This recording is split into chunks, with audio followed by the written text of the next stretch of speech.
Phase 1 में आते हैं कि फेज 1 में क्या क्या काम करना है। ओके, तो अब जब ये काम हमें फेज 2 में करना है, तो I try to make sure कि हम फेज 1 में हम सारे कॉन्सेप्ट्स को इन डेप्थ पढ़ाई कर लें, क्योंकि इतना भागा दौड़ी में जो हमारा अगला लास्ट का 4-5 मंथ रहेगा, हमें नहीं मिल पाएगा टाइम ज्यादा पढ़ाई करने के लिए कि हम वापस से कॉन्सेप्ट्स को इन डेप्थ पढ़े बैठ के, वो टाइम नहीं मिल पाएगा, राइट।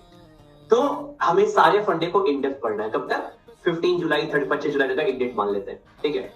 उसके बाद हमें इस पेज में और क्या करना है? We have to finish all topic test. अभी टेस्ट बहुत सारे, we keep on uploading, right, topic test को। एटलीस्ट अगर पूरा नहीं भी फिनिश कर पाए तो विल मेक श्योर दैट कि एटलीस्ट कम से कम 80% टू 90% आप इस पेज में टॉपिक टेस्ट खत्म कर लो। तो अगर आप 100% का टारगेट लेके चलोगे तभी आप 80% से 90% कर पाओगे। तो भाई हम लोग कुछ प्लान कर रहे हैं, रफली वी आर प्लानिंग रफली 300 RC.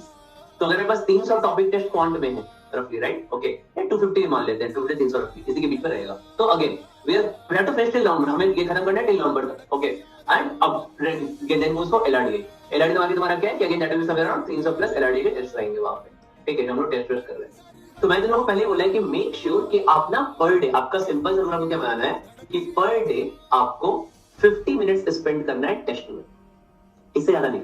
50 minutes is more than enough. तो पर डे अगर 50 मिनट टेस्ट में करोगे इन्वेस्ट, राइट, तो आपका आराम से स्मूथली चलेगा और टिल नवंबर आप बहुत कुछ कर लोगे। टिल नवंबर और इवन टिल 25 जुलाई बहुत कुछ कर लोगे, ठीक है। सो क्योंकि जब हम कॉन्सेप्ट्स का इन डेप्थ बात कर रहे होते हैं तो हम लोग सारी क्लासेस की बात कर रहे होते हैं, और आप सबने देखा ही है कि हम लोग क्लासेस में कितने सारे क्वेश्चंस करते हैं, राइट। तो क्लासेस के सारे क्वेश्चंस हो गए और टॉपिक टेस्ट हो गया, तो हमारे इनफ हो गया। इन द मीनवाइल आपको जहां जहां लगता है तो आप बुकलेट से अपने टॉपिक का हेल्प ले सकते हैं। थ्योरी पार्ट का खाली हेल्प लेना है, क्योंकि देखो थ्योरी पार्ट हमने दिया बहुत सारा है, बट उतना आपके लिए सबके लिए रिक्वायर्ड नहीं है। तो अपनी रिक्वायरमेंट से तुम्हें काम करना है, whatever is your requirement, right. तो it again depends on person to person, ठीक है। तो booklet will be your help, तुम्हें वहां से हेल्प लेनी है अच्छे से, ठीक है। एंड आपको सारी क्लासेस एंड टेस्ट को आपको सारा खत्म करना है, ठीक है। तो ये आपका क्या होगा, ये आपका स्टडी का तुम्हारा क्राइटेरिया होगा, इस तरीके से पढ़ाई करनी है, राइट।